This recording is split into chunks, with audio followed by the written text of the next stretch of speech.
All right, hopefully you guys can hear me all right.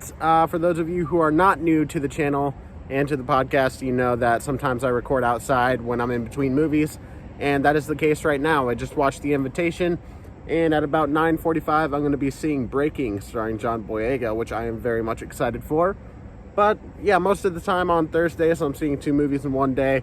Sometimes a Friday. It really depends on what my schedule is, but yeah, I'm outside right now. Hopefully the sounds from the highway aren't too loud, or the birds, or whatever it might be. The highway is literally right there, which is unfortunate, but hey, it is what it is. And let's talk about The Invitation 2022. Now, this is a PG-13 film, which honestly I didn't know going into it. I just kind of assumed already it was going to be rated R. And even throughout the film, I was like, yeah, this is just, a kind of lackluster rated R film. By the end of the film, literally like a few minutes ago, I looked it up and I'm like, oh no, this is PG-13. And I can kind of see why. Because in parts, it seems like they try to, kind of, not dumb it down, but like just simplify it a little bit more, show you a little bit less. There's definitely blood in the film that you can see, but they don't go too heavy on it. And I don't know if that really hurts the film or helps the film. I don't really know if it, wow, there's a lot of bugs flying around right now. Yeah, I really don't know if it hurts the film at all, a whole lot. I don't think that's necessarily the thing that held me back from this film, but, I think it would have probably been a little bit better with the horror and the gore if it was a rated R film. That's kind of the case most of the time when you get like a PG-13 kind of horror flick. But let me give you the synopsis here. A young woman is courted and swept off her feet, only to realize a gothic conspiracy is afoot. Yeah, so there is a big twist to this film. If you watch the trailer as many times as I have, because I've had to sit through it so many times being in the theater, then you start to catch up on things and things start to become incredibly obvious. Maybe just for me, it took me more than a few viewings of that trailer to realize what was going on. For other people, maybe it was a quick thing. They're like, oh yeah, I know exactly what the twist is going to be here. Or maybe you don't even really know it's supposed to be the twist, because it really isn't supposed to be the twist. They're just really bad at marketing the movie, I guess, because there's been plenty of movies before that have done that, give away pretty much the whole film in the trailer, and this movie definitely kind of does that. So little disappointing there, but yeah, from the trailer and the logo alone, and like if you guys look into it even a little bit, you'll probably figure out what kind of movie this is. You're gonna figure out, like I said, exactly what kind of movie it is if you look into it. If you look at the logo of the film, if you watch the trailer a couple times, you're gonna realize, and I'm just gonna go ahead and say it, it's a vampire movie. Literally the eye in the logo has a little thing, and like in the trailers, there's just so many different clues in the trailers where it's like, oh yeah, this is definitely vampires. And I was watching the movie just knowing the entire time that it was. The trailer gave way too much away. So hopefully I didn't disappoint anybody by spoiling it here, but as I said, the trailer completely gives it all away. Maybe not completely, but for the most part. So yeah, hopefully there's no disappointment there, but at the same time, I don't think you're going to be missing out on a whole lot with this film.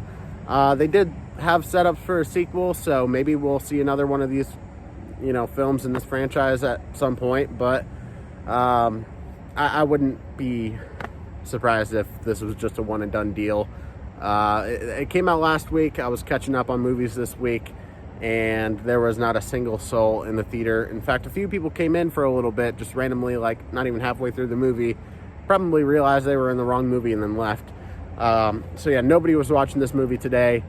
It is a Thursday. It was around like 5:45, I think, is when the movie started. So people are still getting out of work. I get it, but I don't know how well this film is doing. Well, let me stop rambling. The director here is Jessica M. Thompson, written by Blair Butler, and the cast is, and I hope I'm saying this right, it's either Nathalie or Natalie, and it's just like silent H. But I'm going to go with Nathalie Emmanuel as Evie. She was on Game of Thrones. I cannot remember her character's name on there, but I do remember liking her in that. It's kind of like the second-hand gal to Daenerys Targaryen from what I remember. But yeah, by the way, I will be watching that new Game of Thrones show at some point. But yeah, we have Thomas Daughtry, is that how you say it, as Walter, kind of the love interest in this film. Definitely a very handsome man. First time I saw him, I was like, God damn. I was like, this is like Twilight, but if it was like a little more mature and a lot more like, I don't know, a lot more just of them being attracted to each other, like, what's the word I'm looking for? Seduce. Like a more seducing version of Twilight, if such a thing is real. Pretty much the whole movie is just, it's a really slow film, I'll tell you that much. The last 10 minutes are the biggest amount of action that you'll get in this movie, and the most amount of excitement that you'll get from it, at least for me. Yeah, I mean, it goes really slow. It's all about, like, you know, Evie learning that she has this cousin played by, let me see here, Hugh Skinner, who plays Oliver. Finds out that she has a cousin through this DNA testing thing, and yeah, basically he's like, hey, we have this huge wedding over in London, England, you should come. She goes over there, meets Walter and all that, and throughout the course of the film, she starts to realize more and more that things aren't right. And then, you know, pretty much by the last 20 minutes, she completely figures out what's going on, and it's just craziness ensues from there. But yeah, I don't know, it's not a super long movie. It's like an hour and 45 minutes or something like that, and I don't think it had any business being as slow as it was in the beginning.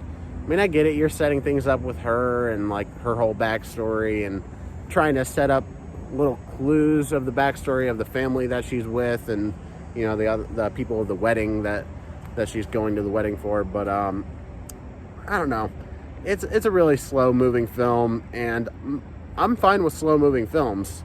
I'm fine with a film like this being slower moving and building things up. But I don't know, it didn't feel like it built things up properly. I mean, there was a whole thing in here where every time she saw blood, she pretty much fainted, and they didn't really set that up with their character. It would have been like an interesting thing in the beginning to be like her character that she's talking to, Courtney Taylor, played by Grace. I think it might be like one of her friends or her sister or something like that. Or no, it was a friend. And she was, sorry, there's somebody going by really slowly staring at me. But yeah, basically, it would have been cool if they had a moment when they were talking on the phone to each other, because throughout the film, they were kind of talking to each other on the phone about the situation that she was in, and like, you know, having the cousin and all that. It would have been cool if she was like, oh yeah, and I'm bad around blood, like I faint around blood. Just like interject that naturally. That way, like, when she's doing it, you're not just like, why does she fucking do this every time? I get it, it's blood, but like, come on. Let me look at the rest of my notes here so I'm not missing anything. Yeah, there's a manicure scene in here, which you actually do see a little bit of in the trailer. One of the characters, like, her finger's bleeding, and one of the characters, like, puts her finger in the mouth and, you know, sucks out the blood or whatever. That scene was very unsettling. Not necessarily the part where she put the bloody finger in her mouth, but the part where you're just like hearing the little cracks and little scrapes of the manicure going on, and I'm just like, oh, because like, you know what's coming. And I've seen plenty of scenes in horror movies where like people's nails get ripped off and shit, and I never like that. Any body horror is like peak horror for me, honestly. So yeah. Let me see here. I already talked about the twist that they honestly just completely spoiled in the trailers. Also slightly with the logo. The logo's a little bit more on the, not on the nose. You know what I mean though. Like, you look at a logo and you don't really necessarily know the whole movie from that alone. It's really the trailer that gives the most away. And yeah, I mean, a little disappointing that I pretty much kind of knew everything that was going to happen. I mean, there were some slight surprises, but for the most part, when you see most of the trailer, or most of the movie in the trailer, you can kind of piece together certain scenes as you're watching it, and like, oh yeah, this comes after this, and this comes after this. Even before I watched the film, there were certain things that happened in the trailer where I'm like, oh yeah, it seems like the trailer is just going straight from the beginning to the middle to the end. Lights just turned off behind me. That was kind of creepy, but yeah, let me see what else I have here. I already talked about the possible setups for a sequel. Don't know for sure if this movie will actually get one. I wouldn't be opposed to watching a sequel. Man, it really just got super dark without those lights. But yeah, let me see here. Scenes I can... Oh yeah, this is basically my closing, statement about this movie. Is that there are a lot of scenes in here I can appreciate. Maybe not a lot, maybe a few.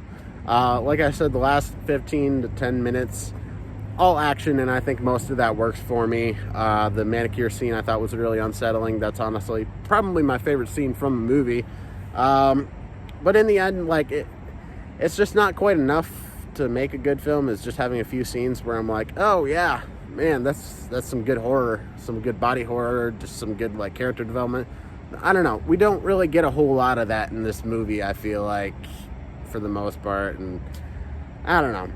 It's a simple, if it goes to streaming or something like that, I would say watch it on streaming, but don't waste your money renting it. Don't waste your money going to the theaters unless you really want to see it. I'm sure there's a certain audience that this movie has that would very much enjoy this movie, but maybe that audience just isn't me. So yeah, overall, I think I'm going to give this movie I'm going to do a 5 out of 10. There are elements I appreciate. I think the actors, for the most part, did a very good job. But, yeah, in the end, just didn't quite do enough for me. So there's my review for The Invitation. Sorry, my phone seems like it's about to turn off here. But, yeah, there's my review for The Invitation 2022. Have you seen it? Do you love it? Do you hate it? Are you in the middle? I would love to know. Yeah, I'm definitely more towards the middle. Also kind of not liking it very much. Yeah, there you go. Leave a comment. Tell me what you thought about the movie. Subscribe, hit that notification bell so you never miss an upload. Leave a like on the video. I'd very much appreciate it. I'm on Facebook and Instagram at Pop Culture Podcast, and I will see you in the next one.